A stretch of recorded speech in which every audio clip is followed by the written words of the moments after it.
Welcome to exam सहपाठी। आज के इस वीडियो में हम लोग बाल विकास और शिक्षण विधियाँ जो कि हमारा यूपी टेट का टॉपिक है, इसके प्रीवियस ईयर क्वेश्चंस का प्रैक्टिस सेट 1 सॉल्व करेंगे, जो कि एक सेट में हम लोगों ने 15 क्वेश्चंस लिए हैं और इसके साथ इसका हम डिस्क्रिप्शन भी दिया करेंगे ताकि जो है आने वाले प्रश्नों को आप आसानी से सॉल्व कर सकें।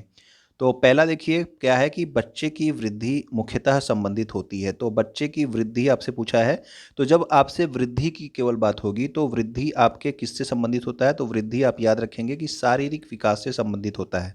ठीक है। वृद्धि के अलावा एक और पॉइंट होता है जिसको हम बोलते हैं विकास। ठीक, तो पहले हम वृद्धि के बारे में थोड़ा जान लेते हैं। वृद्धि को हम अभिवृद्धि भी कहते हैं हिंदी में, और इंग्लिश में इसको बोला जाता है ग्रोथ। ठीक है ना।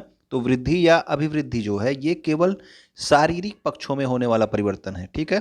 जब केवल शारीरिक पक्षों में परिवर्तन होगा तो उसे हम वृद्धि या अभिवृद्धि कहेंगे। लेकिन अगला पॉइंट जो है वो आपका विकास है। विकास जो है इसको आप बोलते हैं डेवलपमेंट। ठीक है ना। विकास संपूर्ण पक्ष हो, तो संपूर्ण पक्ष में कौन कौन से शामिल? आपका शारीरिक भी, बौद्धिक भी, सामाजिक विकास और संवेगात्मक विकास। ये जब आपके संपूर्ण पक्ष में जो है परिवर्तन होता है तो वो आपका क्या कहलाता है? विकास कहलाता है। ठीक है। और वृद्धि क्या होगी? वृद्धि केवल शारीरिक विकास से संबंधित है। तो उम्मीद करता हूँ कि ये पॉइंट आपको समझ में आया होगा। वृद्धि और विकास से संबंधित ये आपका पहला टॉपिक होता है। जब भी आप सीडीपी पढ़ना स्टार्ट करते हैं आपको ये पता होगा। अब हम क्वेश्चन नंबर 2 को देखते हैं। निम्नलिखित में से क्या समावेशी कक्षा में शिक्षक की भूमिका नहीं है? तो यहाँ पे पूछा है कौन सी भूमिका नहीं है। तो समावेशी कक्षा क्या होती है? तो समावेशी कक्षा के बारे में अभी आपको नीचे बताएंगे, पहले आप क्वेश्चन देख लीजिए कि समावेशी कक्षा में शिक्षक की भूमिका क्या नहीं है। बच्चे को आवश्यकता के अनुरूप बैठने की पर्याप्त व्यवस्था करनी चाहिए, ये तो आपका सही है। ठीक है। उनके जो है पर्याप्त किस किस जगह पे उन्हें बैठना चाहिए, क्योंकि समावेशी कक्षा में सामान्य बच्चों के साथ में कौन होते हैं? तो वो आपके दिव्यांग बच्चे भी शामिल होते हैं समावेशी कक्षा में। इसीलिए जो है हमें पर्याप्त बैठने की व्यवस्था करनी चाहिए। किस बच्चे को कहाँ बैठना है? बच्चे को शिक्षक को निःशक्त बच्चों पर ध्यान नहीं देना चाहिए। तो ये आपका एक गलत कथन है। ठीक है ना। उनको सभी बच्चों पे ध्यान देना चाहिए। शिक्षक को बच्चों को प्रोत्साहित करना चाहिए। जी हाँ, बच्चों को प्रोत्साहित करना चाहिए। शिक्षक को सीखने में अक्षम को अतिरिक्त समय देना चाहिए। यानी कि जो बच्चे सीखने में थोड़ा कमज़ोर हैं, जो अक्षम हैं, उनको थोड़ा ज़्यादा समय देके आसानी से उनको समझाने का प्रयास करना चाहिए। ये भी सही है। तो आपसे यहाँ पे पूछा गया है कि कौन सी शिक्षक की भूमिका नहीं है। तो आप देख रहे होंगे कि ये आपकी शिक्षक की भूमिका नहीं है, तो यही आपका सही आंसर हो जाएगा, क्योंकि ये वाला आपका गलत है और आपसे पूछा है नहीं, इसीलिए आप इसको आंसर करेंगे। ठीक है ना। तो कई लोग नहीं वाले क्वेश्चंस में गड़बड़ हो जाते हैं और कोई एक सही वाला आंसर मार के चले आते हैं, तो इस वजह से उनका क्वेश्चन गलत हो जाता है। तो समावेशी शिक्षा मुख्यतः क्या होती है? इसको बोलते हैं इंक्लूसिव एजुकेशन। ठीक है ना। इसमें जो होता है क्या होता है कि सामान्य छात्र छात्राओं के साथ मानसिक तथा शारीरिक रूप से जो बाधित छात्र होते हैं उनको एक ही साथ एक ही विद्यालय में शिक्षा दी जाती है। ठीक है ना। तो समावेशी शिक्षा में क्या है? सामान्य छात्रों के साथ जो आपके मानसिक और शारीरिक रूप से बाधित छात्र हैं उनको भी एक ही विद्यालय में उन सब बच्चों को एक साथ शिक्षा दी जाती है। इसी को समावेशी शिक्षा कहते हैं। डायरेक्ट क्वेश्चन ये भी पूछ लेता है कि समावेशी शिक्षा क्या है, तो आप ये पॉइंट भी याद रखना। ओके। नेक्स्ट है आपका डिसलेक्सिया में कठिनाई होती है। तो डिसलेक्सिया आप सबको पता होगा, जो नए बच्चे हैं वो अपना जाने क्या होता है। इसमें क्वेश्चन में आपको बताया जाएगा। पढ़ने और वर्तनी में, वर्तनी का मतलब होता है स्पेलिंग में, अभिव्यक्त करने में, खड़े होने में या फिर बोलने में। तो डिसलेक्सिया जो होती है ये आपके पढ़ने और वर्तनी से संबंधित है। ठीक है ना। इसमें बच्चे जो है आपका जो बी होता है उसको समझ लेते हैं डी समझ लेते हैं। ठीक है ना। तो अगर आपका कोई वर्ड इस तरह से लिखा हुआ है SAW, तो वो उसको उल्टा पढ़ लेते हैं WAS। ठीक है ना। तो ये आपका वर्तनी स्पेलिंग और पढ़ने संबंधी जो है समस्या है डिसलेक्सिया। ओके। तो डिसलेक्सिया आपका पढ़ने और वर्तनी संबंधी समस्या है। इसके अलावा जो है कुछ और समस्याएं हैं, वो सब आपको पता होनी चाहिए, क्योंकि एग्ज़ाम में आपसे कोई भी एक समस्या पूछी जा सकती है। ठीक। तो डिसलेक्सिया तो आपने देख ली क्या है, पठन और वर्तनी संबंधी समस्या। इसके अलावा आपका डिस्ग्राफिया आपसे पूछा जाता है एग्जाम में। जब आपका लेखन संबंधी समस्या होगा, यानी कि लिखने संबंधी समस्या होगी, तब आपका डिस्ग्राफिया होगा। ठीक है ना। और डिसकैलकुलिया में क्या होता है? तो ये कैलकुलिया आप जानते हो, कैलकुलेटिंग से संबंधित हो गया। तो आपका आप समझ जाना कि ये गणितीय संक्रियाओं और गणना संबंधी समस्या है। ठीक है, डिसकैलकुलिया। डिस्फेजिया या अफेजिया जो है, अफेजिया में क्या होता है कि बोलने और अभिव्यक्त करने संबंधी समस्या है। बच्चे किसी के सामने अभी अपनी बातों को अभिव्यक्त नहीं कर पाते हैं, अफेजिया है ये। ठीक है। और डिस्प्रैक्सिया, शारीरिक गतिक कौशल संबंधी समस्या है आपका डिस्प्रेक्सिया, यानी कि ये बच्चे जो है सामंजस्य नहीं कर पाते हैं अपनी शारीरिक कौशलों में। ओके, इसके अलावा आपका ये चारों तो आप जरूर याद रखना यहाँ से लेके यहाँ तक, ठीक है। इसके अलावा डिस्लेक्सिया तो बहुत बार पूछा जाता है। इसके अलावा ये जो नीचे है इसको भी आप जान लीजिए। ADHD क्या है? Attention deficit hyper active disorder. इसमें क्या होता है कि बच्चा बहुत ज़्यादा सक्रिय हो जाता है, वो एक जगह स्थिर रह के नहीं रह पाता, कोई काम स्थिर रह के नहीं कर पाता है। ओके, डिस्थीमिया क्या है? गंभीर तनाव की समस्या। जब बहुत तनाव बच्चे अपने आप को महसूस करते हैं तो वो आपकी डिस्थीमिया की समस्या है। डिस्मॉर्फिया क्या है? कि शरीर के अंगों की अजीब बनावट हो जाती है। बनावट हो नहीं जाती, उनको दिमाग में इस तरह से सेट हो जाता है कि मेरा ये शरीर जो है अजीब तरीके का है, वो उसको बार बार सही करने की कोशिश करते रहते हैं, ठीक है ना। प्रोजेरिया क्या है? कम आयु में वृद्धावस्था के लक्षण अगर आपको दिखने लगते हैं तो वो आपका प्रोजेरिया रोग होता है। डिमेंशिया, बच्चे तर्क नहीं कर पाते हैं और उनकी स्मरण शक्ति कमजोर हो जाती है। उसके अलावा आपका प्रमिरक्ताघात, संवेदनशीलता का लोप, ठीक है ना। तो ये जो है सारे पॉइंट आप याद रखेंगे, स्क्रीनशॉट आप ले लीजिए, एक दो बार आप लोग इसको देख लीजिएगा जरूर, ठीक है। वैसे स्क्रीनशॉट लेने के बाद कोई पढ़ता नहीं है उसे, वो सारा स्क्रीनशॉट रखा रह जाता है, वो मुझे पता है। ओके, कक्षा में छात्रों को प्रश्न पूछने के लिए क्या करना चाहिए? हतोत्साहित करना चाहिए? जी नहीं, हतोत्साहित क्यों करोगे कि बच्चे प्रश्न ही ना पूछें। उन्हें रोक देना चाहिए, ये भी गलत है। अनुमति नहीं देनी चाहिए, ये भी गलत है। तो बच्चों को हमेशा प्रश्न पूछने के लिए क्या करना चाहिए? आपको प्रेरित करना चाहिए, यानी कि बच्चों को कहना चाहिए कि बच्चों आप लोग प्रश्न पूछिए, ठीक है ना। प्रश्न पूछने से उनका जो है उनके ज्ञान का विकास होगा। ओके, तो कक्षा में छात्रों को प्रश्न पूछने के लिए आप लोग प्रेरित करेंगे, ठीक है ना। ये शिक्षकों के लिए है, इस तरह के क्वेश्चन आपसे पूछे जाते हैं कि आप क्या करोगे। अगला आपका है मानव विकास का प्रारंभ होता है। तो मानव विकास का प्रारंभ कहाँ से स्टार्ट होता है? गर्भावस्था से, पूर्व बाल्यावस्था से, उत्तर बाल्यावस्था से, या फिर शैशवावस्था से। तो जब भी मानव का विकास आपसे पूछा जाएगा कि कहाँ से शुरू होता है, तो आप इसका आंसर हमेशा लगाओगे गर्भावस्था से, ठीक है ना। ये जो आपका मानव का विकास है, विकास जो है ये आपका जीवन पर्यंत चलने वाली प्रक्रिया है। ये आपके गर्भ से शुरू होती है और आपके मृत्यु तक जो है, जब आप मर जाते हैं तब तक जो है ये आपकी, मतलब मृत्यु के बाद नहीं, मृत्यु के पहले तक जो है आपका विकास की प्रक्रिया चलती रहती है, ठीक है ना। तो ये आपका जो है विकास का प्रारंभ सबसे पहले कहाँ से होता है? तो वो आपका गर्भावस्था से ही प्रारंभ हो जाता है। इसके अलावा जो मानव विकास की कुछ अवस्थाएं हैं ये आप लोग ध्यान रखना, ठीक है। तो ये आपसे पूछ लिया जाता है किस साल से किस साल तक जो है कौन सी अवस्था होती है। तो गर्भावस्था जो होती है वो गर्भाधान से जन्म तक होती है। और ये 70 दिन क्या लिखा है? इसका मतलब है कि गर्भाधान जो होता है वो 70 दिन से प्रारंभ होता है, ठीक है ना। 70 दिन जब हो जाता है, 2 महीने 10 दिन 9 दिन, तब से ये स्टार्ट होता है गर्भाधान, और ये जन्म तक जो है गर्भावस्था कहलाती है, ठीक है। अगला आपका शैशवावस्था। तो जब आपका बच्चे का जन्म हो जाता है उससे 6 वर्ष तक शैशवावस्था। इसमें भी जो है आपका 2 चीज़ें आपकी अलग अलग की जाती है। इसमें इसी में आपका पूर्व बाल्यावस्था आ जाता है 3 से 6 वर्ष तक का, ठीक है ना। तो ये आपका पूरा कंप्लीट है। शैशवावस्था अगर पूछा जाएगा तो 0 से 6 वर्ष तक, यानी कि जन्म से 6 वर्ष तक। उसके बाद बाल्यावस्था आपका कब से होता है? तो बाल्यावस्था आपका 6 से 12 तक चलता है। किशोरावस्था क्या होता है? तो किशोरावस्था आपका 12 से 18 वर्ष तक चलेगा। उसके बाद आपका जो प्रौढ़ावस्था है, जब 18 वर्ष के बाद आप जितनी उम्र के हो जा रहे हैं वो सब आपकी प्रौढ़ावस्था है, ठीक है ना। तो वर्तमान में आप लोग किस अवस्था में हैं? तो आप लोग प्रौढ़ावस्था में हैं, आप लोग 18 पार कर चुके हैं। ओके, अगला आपका है सूक्ष्म शिक्षण। तो सूक्ष्म शिक्षण से एक प्रश्न है आपका कि माइक्रो टीचिंग इसको बोलते हैं, ये आपको पता होगा। इसके भारतीय प्रतिमान में कुल कितना समय लगता है? यानी कि जो आपका सूक्ष्म शिक्षण का भारतीय प्रतिमान है उसके जो है उसमें कुल कितना समय लगता है? तो भारतीय प्रतिमान में, यानी कि आप लोगों ने सूक्ष्म शिक्षण किया होगा जो लोग कॉलेज गए होंगे, ठीक है। सब लोग जाते नहीं हैं, बस खाली एग्ज़ाम देते हैं बहुत लोग। तो ये आप जान लेना कि ये 36 मिनट का होता है, ठीक है ना। सूक्ष्म शिक्षण जिसने किया होगा उसको पता होगा कि सूक्ष्म शिक्षण करने में कितना मज़ा आता है। ओके, तो ये आपका माइक्रो टीचिंग हो गया। तो ये आपका 36 मिनट का होता है भारतीय प्रतिमान, भारतीय प्रतिमान के अनुसार, ठीक है ना।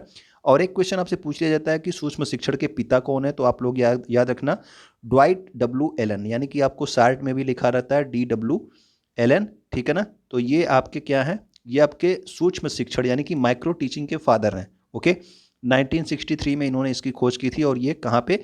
स्टैनफोर्ड यूनिवर्सिटी में, ठीक है ना। स्टैनफोर्ड यूनिवर्सिटी में 1963 में ड्वाइट डब्ल्यू एलन ने सूक्ष्म शिक्षण की खोज की थी।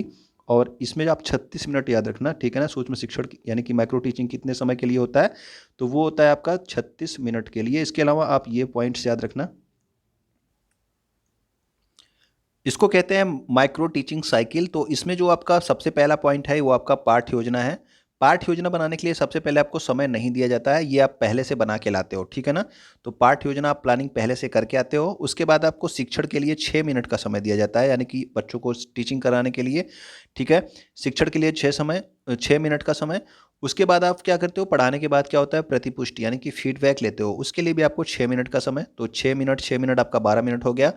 जब आपका प्रतिपुष्टि हो जाएगी उसके बाद अगर आपका जो है ये सेटिस्फाइड नहीं रहेगा तो आप क्या करोगे, रीप्लानिंग करोगे, फिर से आप लोग पाठ्य योजना बनाओगे।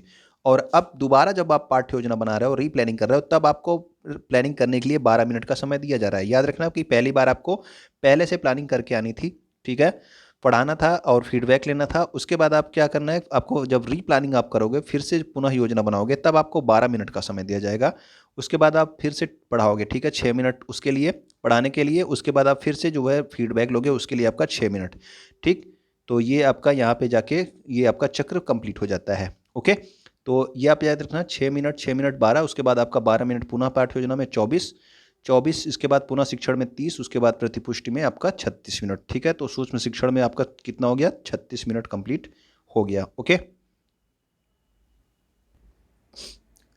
अगला क्वेश्चन है, किशोरावस्था बड़े संघर्ष, तनाव, हमला और विरोध की अवस्था है, ठीक है। ये एक कथन है, ठीक है। और ये कथन किसका है, ये आपसे पूछा जाता है। ये कथन जो है बहुत बार पूछा गया है आपसे। ये भी लिखा होता है कि किशोरावस्था क्या है, तनाव और तूफान की अवस्था है, ठीक है। तनाव और तूफान की अवस्था, ये भी आपसे पूछ लिया जाता है, ये किसने कहा है। तो ये आपका जो किशोरावस्था से संबंधित जो आपका कथन है, ये आपका स्टैनली हॉल का है, ठीक है। तो स्टैनली हॉल का नाम आप याद रखना, किशोरावस्था से संबंधित ये है जो है आपके मनोवैज्ञानिक हैं, ठीक है ना। तो याद रखना कि ये आपके स्टैनली हॉल से संबंधित है। किशोरावस्था बड़े संघर्ष, तनाव, हमला और विरोध की अवस्था है। कुछ चीज़ें जो है आपको बस याद रखनी पड़ती हैं। तो स्टैनली हॉल को आप किशोरावस्था से संबंधित याद रखना। किशोरावस्था आपसे कब से कब तक होती है, तो ये 12 से 18 वर्ष तक होती है, ये अभी अभी आपको बताया गया। नेक्स्ट आपका है, निम्नलिखित में से किसने अधिगम सिद्धांत का प्रतिपादन नहीं किया, यानी कि आपका टीचिंग से संबंधित कौन सा सिद्धांतों का प्रतिपादन किसने नहीं किया है, ये आपको बताना है। ओके, तो अधिगम टीचिंग नहीं होता, अधिगम क्या होता है, लर्निंग। टीचिंग होता है शिक्षण से संबंधित, ठीक है। अधिगम यानी कि आपका लर्निंग, ठीक है। तो अधिगम का सिद्धांत का प्रतिपादन किसने नहीं किया, ये आपको पूछा गया है। कोहलर ने, तो कोहलर ने इंसाइटफुल लर्निंग तो दी थी। स्किनर ने भी जो है आपकी अधिगम के सिद्धांत को दिया है। थार्नडाइक ने भी अधिगम के सिद्धांत को दिया है। लेकिन इसमें जो आपका बीएस ब्लूम है, बीएस ब्लूम ने क्या किया है, शिक्षण के उद्देश्यों को बताया है, ठीक है। शिक्षा के क्या क्या उद्देश्य हैं शिक्षण के, वो आपको बताया है किसने, बीएस ब्लूम ने। तो इन्होंने कोई अधिगम का सिद्धांत नहीं दिया है। इन्होंने क्या दिया है, तो इन्होंने दिया है शैक्षिक उद्देश्यों का वर्गीकरण किया है, और इनके शैक्षिक उद्देश्य पूछे जाते हैं एग्जाम में। तो देख लेते हैं इनके शैक्षिक उद्देश्यों को, यहाँ पे कौन कौन से शैक्षिक उद्देश्य इन्होंने बताए हैं। तो ये आप याद रखना कि देखिए ये बीएस ब्लूम के शैक्षिक उद्देश्य हैं। सबसे पहले जो है पॉइंट पे आता है आपका रिमेंबरिंग। रिमेंबरिंग का मतलब होता है याद रखना, ठीक है ना। रिमेंबरिंग का याद रखना, जब आप कोई चीज़ लर्न कर लेंगे उसके बाद उसको आप अंडरस्टैंड करेंगे, ठीक है, समझेंगे। उसके बाद आप क्या करते हैं कि अप्लाइंग करते हैं। अप्लाइंग का मतलब वो चीज़ जो है आप कहीं पे उपयोग कर पा रहे हैं या नहीं कर पा रहे हैं, ठीक है। उसके बाद आप क्या करते हो, एनालाइज। एनालाइजिंग का मतलब होता है कि आप संश्लेषण करते हो, ठीक है ना। संश्लेषण करने के बाद क्या होता है कि उसका जो है आप मूल्यांकन करते हो। आपका इवेल्युएटिंग है, मूल्यांकन है। उसके बाद सब आपका कौन सी आप नई चीज़ उससे बना रहे हो, वो आपका क्रिएटिंग है। तो ये आपका ब्लूम की जो टैक्सोनॉमी है, ठीक है ना, इन्होंने शैक्षिक उद्देश्यों का जो वर्गीकरण किया है, ये आपका ये 2001 में ये नया वाला आया था, ठीक है ना। तो 2001 वाला अब आपको याद रखना है। तो 2001 में नया वाला आया था। इसमें जो सबसे ऊपर है वो आपका है क्रिएटिंग, ठीक है ना, यानी कि निर्माण करना। और सबसे निचले स्तर पे कौन है, तो वो है आपका रिमेंबरिंग, ठीक है। रिमेंबरिंग का मतलब जो है आपका याद करना, कोई चीज़ की जानकारी प्राप्त कर लेना, ठीक है ना। और इसमें जो नीचे के 3 हैं ये आपके लोअर आर्डर थिंकिंग स्किल हैं, ये नीचे के 3। और इसके जो ऊपर के 3 हैं ये आपके हायर आर्डर थिंकिंग स्किल्स हैं, ठीक है ना। तो याद रखना लोअर आर्डर में कौन कौन आएगा, रिमेंबरिंग, अंडरस्टैंडिंग, अप्लाइंग। और आपके हायर आर्डर में आपका एनालाइजिंग यानी कि संश्लेषण, मूल्यांकन और निर्माण करना, ठीक है ना, क्रिएटिंग। तो ये आपकी ब्लूम की टैक्सोनॉमी है। सबसे नीचे वाला सबसे ऊपर वाला आप याद रखना। ओके, और इसके बीच में भी है वो भी आपको याद रखना ही है, क्योंकि इसको एक बार आप स्क्रीनशॉट ले लेते तो आपको याद रहता, एक दो बार आप देख लेते तो, क्योंकि ये पूछ लिया जाता है एग्जाम में। पाठ्य सहगामी क्रियाएं मुख्यतः संबंधित हैं। तो पाठ्य सहगामी क्रियाएं होती क्या हैं? तो पाठ्य सहगामी क्रियाएं वो होती हैं जो आप कक्षा में बच्चों को पाठ्यक्रम के साथ साथ और भी चीज़ें कराते हो, उन्हें खेल कराते हो, ठीक है, उनको एक अलग अलग ग्रुप बना के जो है उनमें कंपटीशन करवाते हो, या फिर उनके साथ जो उनको जो है कहीं पे शैक्षिक भ्रमण के लिए ले जाते हो, ये सब पाठ्य सहगामी क्रियाएं हैं। इससे क्या जो है होता है, ये शैक्षिक संस्थानों का विकास होता है इनसे, या फिर छात्रों का सर्वांगीण विकास होता है, या फिर छात्रों का वृत्तिक विकास होता है यानी कि सर्कुलर विकास, या फिर छात्रों के केवल मानसिक विकास होता है। तो केवल मानसिक विकास नहीं होता, आप अलग अलग जो है पाठ्य सहगामी क्रियाएं करते हो, तो इससे क्या होता है कि बच्चों का जो है क्या होता है, छात्रों का सर्वांगीण विकास होता है, ठीक है ना। अलग अलग सहगामी क्रियाओं कराने से खेल हो गया, भ्रमण हो गया, और कुछ कंपटीशंस हो गए, तो ये सब कराने से जो है बच्चों का क्या होता है, सर्वांगीण विकास होता है, ठीक है ना। तो पाठ्य सहगामी क्रियाओं का आशय उन क्रियाओं से है जो पाठ्यक्रम के साथ साथ विद्यालय में कराई जाती हैं। ये आपको पता होना चाहिए पाठ्य सहगामी क्रियाएं क्या हैं, ठीक है। ये आपका याद करने वाला क्वेश्चन, आपको याद रखना पड़ेगा ये कि द कंडीशंस ऑफ लर्निंग पुस्तक के लेखक कौन है। ये क्वेश्चन आपके, ये आप सब जानते हो कि प्रीवियस ईयर में करा रहा हूँ, तो ये सारे क्वेश्चन आपके पूछे गए क्वेश्चंस हैं। तो ये कंडीशंस ऑफ लर्निंग किसकी है? तो ये जो पुस्तक है ये है R.M. गैगने की, ठीक है ना। तो R.M. गैगने की जो है ये पुस्तक है द कंडीशंस ऑफ लर्निंग, तो ठीक है। तो ये आप याद रखना। इसके अलावा जो है जो जो दो तीन पुस्तकें हैं ये मैंने यहाँ पे लिख दी हैं, ये भी आपको याद रखना है। थार्नडाइक की कौन सी पुस्तक है? थार्नडाइक की कई पुस्तकें हैं, लेकिन आपको याद रखना है कौन सा, आप ये वाला याद रखना, एजुकेशनल साइकोलॉजी, ठीक है ना। तो एजुकेशनल साइकोलॉजी के पिता माने जाते हैं, यानी कि शिक्षा मनोविज्ञान के पिता माने जाते हैं थार्नडाइक, ठीक है। पावलोव ने कौन सी पुस्तक लिखी है? तो कंडीशनड रिफ्लेक्सेस। इसके अलावा स्किनर की पुस्तक है बिहेवियर ऑफ ऑर्गेनिज्म और वर्बल बिहेवियर। तो बिहेवियर से संबंधित ये जो पुस्तकें हैं ये किसकी हैं? स्किनर से। ये आप आसानी से याद रख लेना, ठीक है। नेक्स्ट आपका आते हैं अगले क्वेश्चन पे। तो अगला क्वेश्चन है कि सीखने का पठार सीखने की प्रक्रिया के मुख्य अभिलक्षण हैं जो उस स्थिति को प्रकट करते हैं जिसमें सीखने की प्रक्रिया में कोई उन्नति नहीं होती है। ये भी एक कथन है, ये भी आपका याद करने वाला क्वेश्चन है, आपको याद रखना पड़ेगा ये, ठीक है। क्योंकि ये कथन बोला गया है कि ये कथन जो बोला गया है ये किसने किसने बोला है। तो सीखने का पठार क्या होता है? तो सीखने का पठार होता है क्या, ये भी आप जान लो। क्या करते हो कि जब आप कोई नई चीज़ सीखना स्टार्ट करते हो तो आप उसमें धीरे धीरे जो है कभी ज़्यादा तेज़ से कभी कम तेज़ी से आप उसमें उसको सीखते जाते हो, लेकिन एक ऐसी स्थिति आती है जब आप क्या करते हो कि उसमें कोई भी वृद्धि नहीं होती है उस सीखने में, ठीक है ना। वो एक पठार की तरह ऐसे रुक जाता है, ठीक है ना। तो उसमें फिर ये ऊपर की ओर न जाके क्या होता है, इस तरह से एक यहाँ पे फ्लैट हो जाता है। तो यही आपका क्या होता है, सीखने का पठार होता है, जब आपका जो है सीखना जो है एक स्थिति तक आके वहाँ पे रुक जाता है, ठीक है। फिर आप कोई नई चीज़ नहीं सीख पाते उस समय, फिर उसके बाद धीरे धीरे फिर आप पढ़ना, कुछ समय के बाद आप उसमें आगे बढ़ना स्टार्ट करते हो। तो ये कथन जो है आपका रॉस का, ठीक है। तो ये कथन डायरेक्ट आपसे पूछा गया है, ये आपके प्रीवियस ईयर का क्वेश्चन है, तो आपको याद रखना कि रॉस से संबंधित है आपका ये कथन, इन्होंने सीखने के पठार से संबंधित ये कथन बोला है, ओके। नेक्स्ट आपका है निम्नलिखित में से किस कौशल में पूर्व ज्ञान का परीक्षण आता है। तो अगर आपने जो है टीचिंग की होगी तो आपको पता होगा कि किस ज्ञान में आपको पूर्व ज्ञान आप चेक करते हो। तो उद्दीपन परिवर्तन कौशल में, प्रस्तावना कौशल में, समापन कौशल या फिर प्रदर्शन कौशल। तो आप जब प्रस्तावना कौशल करते हो, ठीक है ना, तो प्रस्तावना कौशल में क्या करते हो कि आप सबसे पहले बच्चों से क्वेश्चंस पूछते हो। तो क्वेश्चंस पूछते हो तो इससे क्या होता है कि आप पहले से जानते हो, जानना चाहते हो कि उन बच्चों को कितना नॉलेज है, उसके बाद आप उन्हें पढ़ाना स्टार्ट करते हो, ठीक है ना। तो ये जो आपका पूर्व ज्ञान का जो परीक्षण है, यानी कि बच्चों के जो पूर्व ज्ञान का परीक्षण आप करते हो, वो किससे संबंधित है? वो है आपके प्रस्तावना कौशल से संबंधित, ठीक है। प्रस्तावना कौशल के अंतर्गत पूर्व ज्ञान को वर्तमान ज्ञान से संबद्ध करना होता है, यानी कि लिंक करना होता है। तो आप जानते हो कि जो पुराना ज्ञान बच्चों के पास है, फिर उसके बाद आप जो नया पढ़ाओगे उसको लिंक कैसे करना है वो आप समझते हो पहले प्रस्तावना कौशल में, उसके बाद बच्चों को आप पढ़ाना स्टार्ट करते हो, ठीक है। शिक्षा में अवरोधन का क्या तात्पर्य है? तो शिक्षा में अवरोधन से क्या मतलब है? बालक का विद्यालय में प्रवेश न लेना, जब बच्चे ने प्रवेश लिया ही नहीं तो उसने शिक्षा प्रारंभ ही नहीं की, ठीक है। अगला आपका है बालक का विद्यालय ना जाना, तो इसमें तो अवरोधन हुआ नहीं अभी, ठीक है ना। बच्चा तो विद्यालय जो है जाएगा ही, एक दिन नहीं गया कभी नहीं गया। बालक द्वारा विद्यालय को छोड़ देना, या फिर जो है किसी बालक का 1 वर्ष से अधिक समय तक एक ही कक्षा में रहना, तो ठीक है ना। तो इसका जो सही कथन हो जाएगा, शिक्षा में अवरोधन का क्या तात्पर्य है? तो अवरोधन का तात्पर्य हो गया किसी बालक का 1 वर्ष से अधिक समय एक ही कक्षा में रहना, ठीक है ना। यानी कि बच्चा पढ़ाई तो कर रहा है लेकिन वो जो है आगे नहीं बढ़ पा रहा है, उसमें एक अवरोध आ गया है, ठीक है ना। तो वो एक ही जगह पे अभी रुका हुआ है, तो ये आपका 1 वर्ष से अधिक समय तक एक ही कक्षा में अगर रह रहा है तो उसको बोलते हैं आप शिक्षा में अवरोधन, ठीक है ना। तो नेक्स्ट आपका देखिए,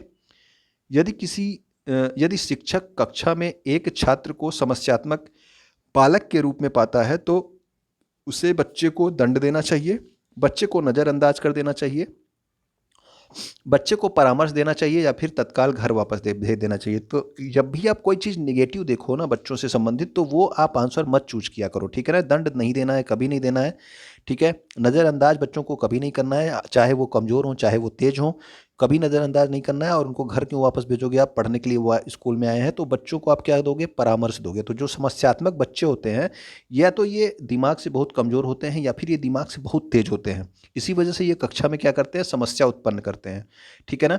तो ये अब जो है समस्यात्मक बच्चों की जो पहचान है, समस्यात्मक बच्चे वे बच्चे होते हैं जो कि परिवार, कक्षा और विद्यालय में अलग अलग प्रकार की समस्याएं उत्पन्न करते रहते हैं। तो इन बच्चों को आप परामर्श देगो, इन बच्चों को ज़्यादा प्यार की ज़रूरत होती है, ज़्यादा केयर की ज़रूरत होती है। तो इन बच्चों को जो है ये सब दंड नहीं देना है, परामर्श वो नज़रअंदाज नहीं करना है, घर वापस नहीं भेजना है, जबकि इनको परामर्श देना है, इन्हें प्यार देना है, इनको केयर करना है ज़्यादा, ठीक है ना। तो समस्यात्मक बच्चे आप समझ गए। अगला आपका है किसने, बहुविमात्मक प्रज्ञा। तो बहुविमात्मक प्रज्ञा जो है, प्रज्ञा का मतलब इंटेलिजेंस होता है, तो बहुविमात्मक प्रज्ञा को बोलते हैं मल्टी डायमेंशनल इंटेलिजेंस। तो मल्टी डायमेंशनल इंटेलिजेंस का प्रत्यय यानी कि आपका कॉन्सेप्ट, ठीक है ना। तो मल्टी डायमेंशनल का कॉन्सेप्ट किसने दिया, या फिर बहुविमात्मक प्रज्ञा का प्रत्यय किसने दिया। तो याद रखना कि बहुविमात्मक प्रज्ञा को दिया है किसने, तो ये दिया है आपके गार्डनर ने, ठीक है ना, हार्वर्ड गार्डनर ने दिया है। तो याद रखना मल्टी डायमेंशनल इंटेलिजेंस किससे संबंधित है, तो ये आपके गार्डनर से संबंधित है। और इसमें जो अभी वर्तमान में आपका माना जाता है वो 9 हो चुके हैं, लेकिन एग्जाम्स में जो आपके ऑप्शन जो आपके दिए जाते हैं वो आपका 8 प्रकार की बुद्धि जो है सिद्धांत इस समय मान्य है। तो याद रखना आप लोग कौन कौन से ये पॉइंट्स हैं, आप लोग यहाँ पे देख लीजिए कि इनके ये गवर्नर कहते थे कि सब में जो है सारे बच्चों में अलग अलग प्रकार की बुद्धि, किसी में ज़्यादा होती है, किसी में कुछ कम होती है। जैसे कि क्या होता है, कुछ लोग जो है अच्छी पेंटिंग बना लेते हैं, जैसे कि ठीक है ना, तो वो आपके विजुअल स्पेटियल में आ गए। कुछ लोगों का मैथमेटिक्स अच्छा होता है, लिंग्विस्टिक वर्बल, यानी कि कुछ लोगों का भाषा अच्छी होती है, वो लोग किताबें लिख डालते हैं, ठीक है, तो लिंग्विस्टिक वर्बल हो गया। उसके बाद आपका इंटरपर्सनल, यानी कि कुछ लोग दूसरों से अच्छी तरीके से बात कर लेते हैं, तो ये भी एक प्रकार की अच्छी बुद्धि है, ठीक है ना।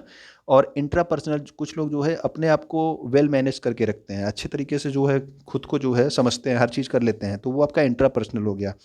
लॉजिकल मैथमेटिकल जो बुद्धि वाला बंदा है, उसके अंदर मैथमेटिकल चीज़ें जो है ज़्यादा है, वो लॉजिक जो है ज़्यादा कर सकता है। म्यूजिकल जो है, देखिए म्यूजिक भी जो है सब लोग नहीं बजा सकते हैं, सबको म्यूजिक की समझ नहीं होती है, तो जिनके अंदर म्यूजिकल जो है इंटेलिजेंस होगी वो क्या करेगा, वो म्यूजिक अच्छे से समझेगा। बॉडीली काइंस्थेटिक में क्या होता है कि इसमें आप जो है शारीरिक गतिक कौशल जो है आप अच्छे से कर पाते हो, ठीक है ना। जैसे कि आपके खिलाड़ी लोग होते हैं, दौड़ते हैं, वो सब लोग नहीं कर सकते हैं, वो केवल वही लोग कर सकते हैं, ठीक है ना। और नेचुरलिस्टिक जो आपके पर्यावरणविद होते हैं, वो आपके प्रकृतिवादी होते हैं, उनको जो है प्रकृति का जो है प्रकृति की इंटेलिजेंस उनके अंदर ज़्यादा होती है। तो ये सब जो है गार्डनर के कुछ बुद्धि सिद्धांत हैं, ये सब भी आप याद रखना, ठीक है ना। इंटरपर्सनल और इंट्रापर्सनल में देखिए, इंटरपर्सनल क्या होता है, इसमें आप दूसरों से जो है अच्छे से इंटरेक्ट कर लेते हो। इंट्रापर्सनल क्या है, तो इसमें आप खुद से जो है अच्छे से आप इंटरेक्ट कर सकते हो, खुद को जो है अच्छे से मैनेज कर सकते हो। तो ये हमारे 15 क्वेश्चंस थे, थोड़ा टाइम ज़्यादा लग गया, लेकिन आपको डिस्क्रिप्शन देखने से आपको काफ़ी फ़ायदा होगा जब आप कंप्लीट आप वीडियो देख जाएंगे, जितने भी आपके ये सीरीज आएगी, ठीक है ना। तो वीडियो जो है आप क्या करेंगे, आप शेयर कर देंगे जो भी आपकी तैयारी कर रहे हो, यूपी टेट, सी टेट, इन सब चीज़ों की। और वीडियो देखने के लिए आपका बहुत बहुत धन्यवाद। आप लोग हमें टेलीग्राम, इंस्टाग्राम और फेसबुक पे फॉलो कर सकते हैं एग्जाम सहपाठी के नाम से।